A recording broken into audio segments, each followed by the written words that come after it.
¿Qué tal? Hemos hablado pues ya en algunas ocasiones de la memoria, desde que hablábamos de hardware, ya especificamos un poquito más los tipos de memoria, cuando hablábamos de la memoria RAM, pero todavía descomponiéndola más, inclusive la memoria ROM, hasta llegar a lo más actual de la memoria flash y cómo pueden ser compuestos hasta de los discos duros de estado sólido y pasamos por la jerarquía de memoria. En esta jerarquía pues, estamos hablando de memoria caché, aunque no entramos en mayor detalle y esa es la ocasión de grabar este video. La hemos mencionado a lo mejor en poca medida, pero solamente hemos visto que es la que está de forma más inmediata a la CPU, la unidad central de procesamiento. Y bueno, ya hemos visto que la memoria no se mueve precisamente de un dato en un dato, sino hablábamos del direccionamiento y que nos traemos todo un bloque porque precisamente la computadora no tiene forma de saber o de ver a futuro qué datos son los que va a tener, ¿no? O cuáles datos son los que va a necesitar. Por lo tanto, actúa de acuerdo a probabilidades y utiliza precisamente el principio de localidad para transferir ese bloque a la memoria más rápida, que en este caso estamos hablando ya de la memoria caché, para evitar hacer un acceso a la memoria principal. Recordemos que con memoria principal nos estamos refiriendo a la memoria RAM, precisamente. Y la caché, hablábamos de los distintos tipos de memoria RAM, pues generalmente se compone de SRAM, estática, ¿no? Y recordemos que es más rápida que lo que es la dinámica o DRAM. ¿Por qué hablamos de velocidades? ¿Por qué hablamos de memoria caché con memoria principal? Pues estábamos hablando desde que mencionábamos el modelo von Neumann para componer precisamente la organización de las computadoras y ver la arquitectura. Estamos viendo la lógica de cómo trabaja, ¿no? Entonces, la memoria caché, que es la más pequeña, pues realmente es la más inmediata al procesador. Entonces, la ventaja de ser más pequeña, pues no suena a ventaja. Pero, como menciona aquí el ejemplo, es más rápido de utilizarla porque es como buscar un domicilio en un pueblo o en una ciudad pequeña donde solamente hay una calle principal. Entonces, solamente voy a buscar en ese lapso, ¿no? ¿Y por qué se implementa de esta forma? Bueno, no les había presentado esta tabla, está en un libro de arquitectura de computadora, bueno, está en varios libros, ¿no? En este caso está en uno de Genesis Patterson.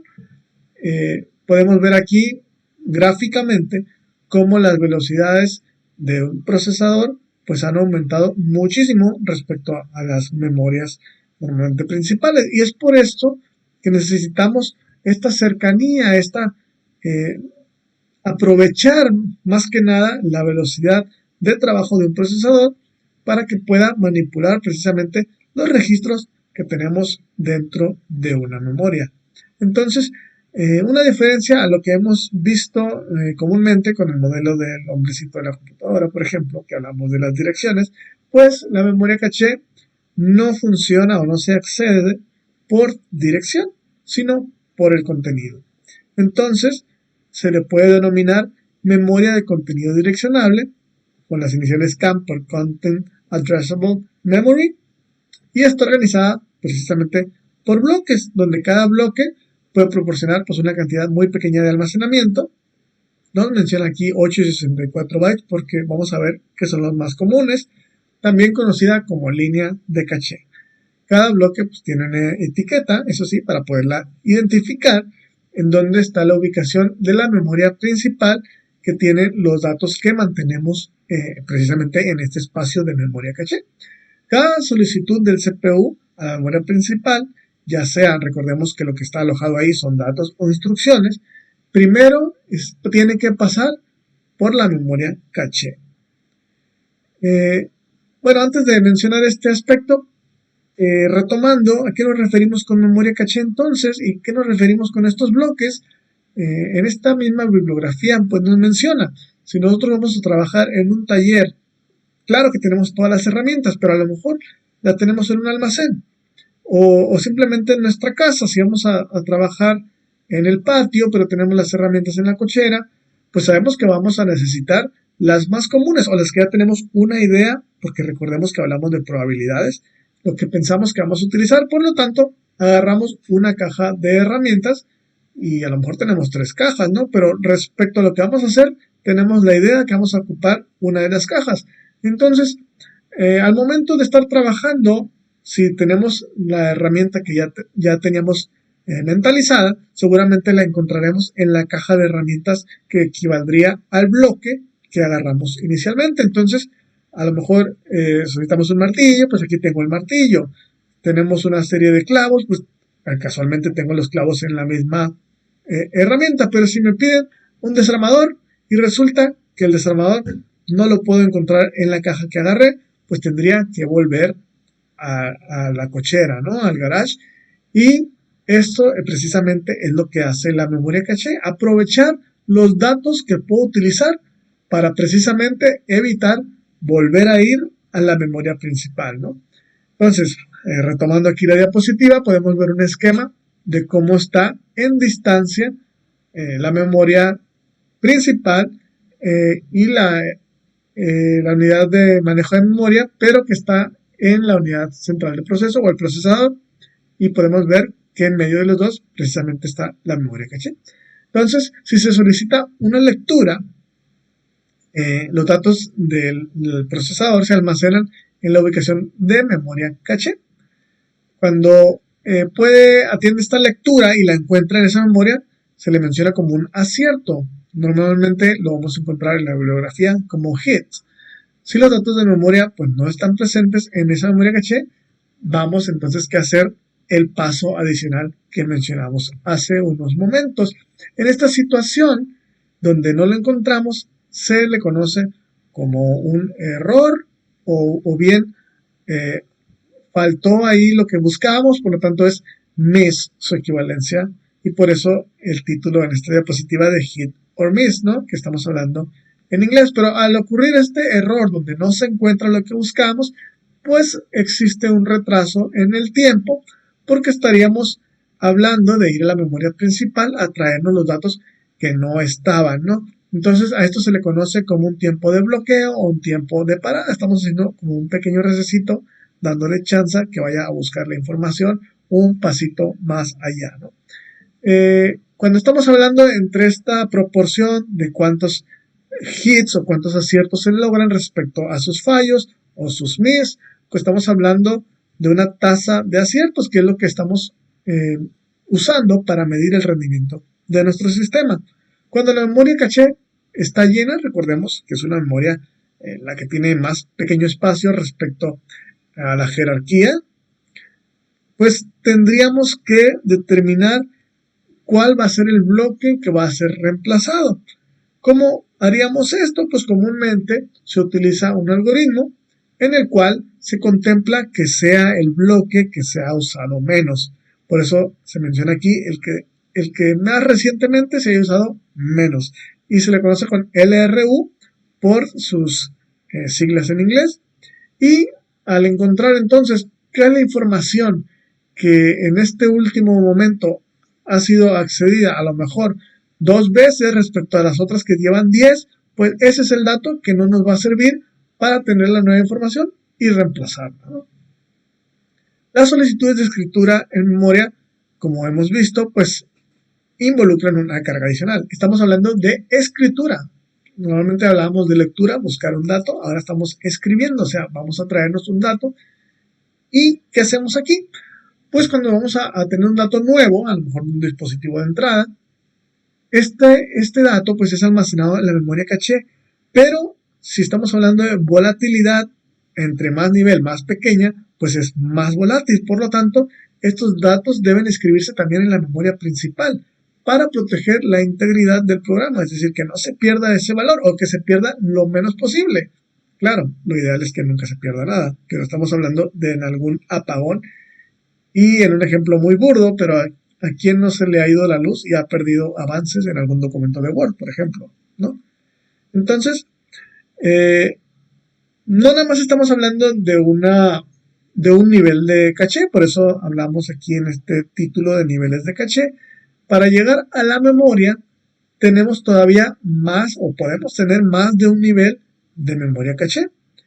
Normalmente ya se encuentran dos niveles. El segundo nivel de caché normalmente, o más bien siempre, debe ser más grande que el primero.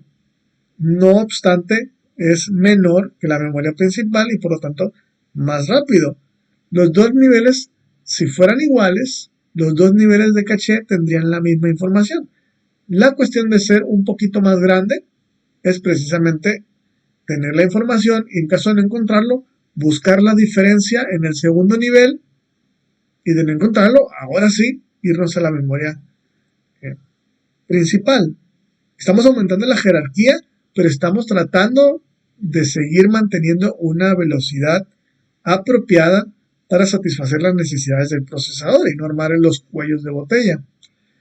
Nos menciona aquí que la técnica se puede extender a más niveles, pero generalmente no hay mucha ventaja de agregar un nivel 3.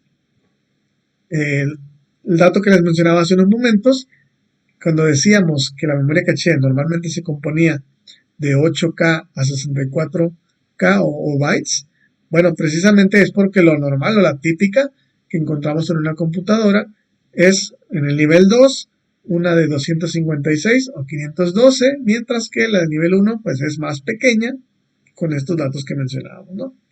La caché de nivel 1 está en el procesador y la caché 2 está en el intermedio que veíamos en el mapita hace unos momentos de la CPU, la unidad central y la memoria principal.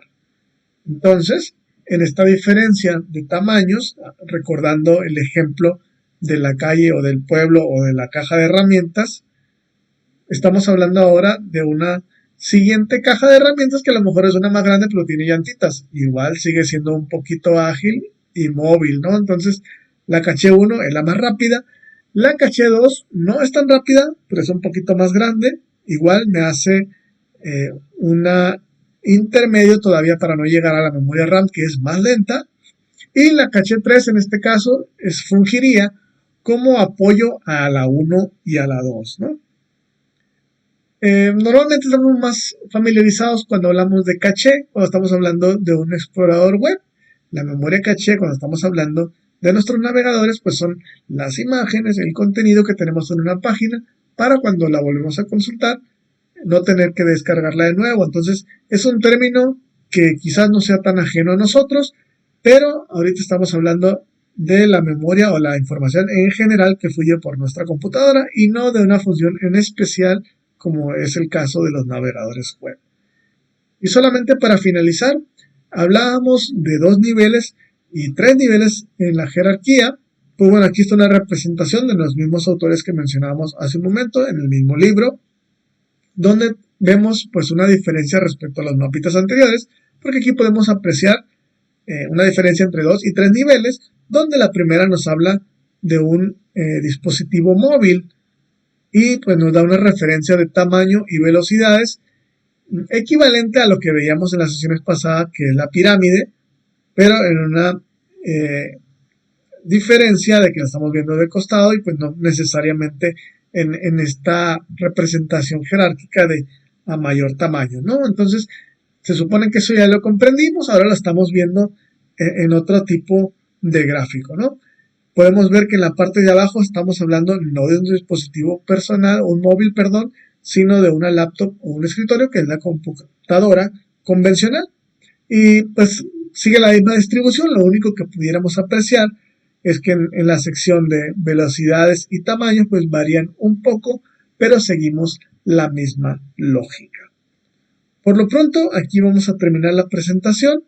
Vamos a seguir hablando un poquito más de memoria para luego pasar con otras componentes de nuestra computadora. Hasta luego.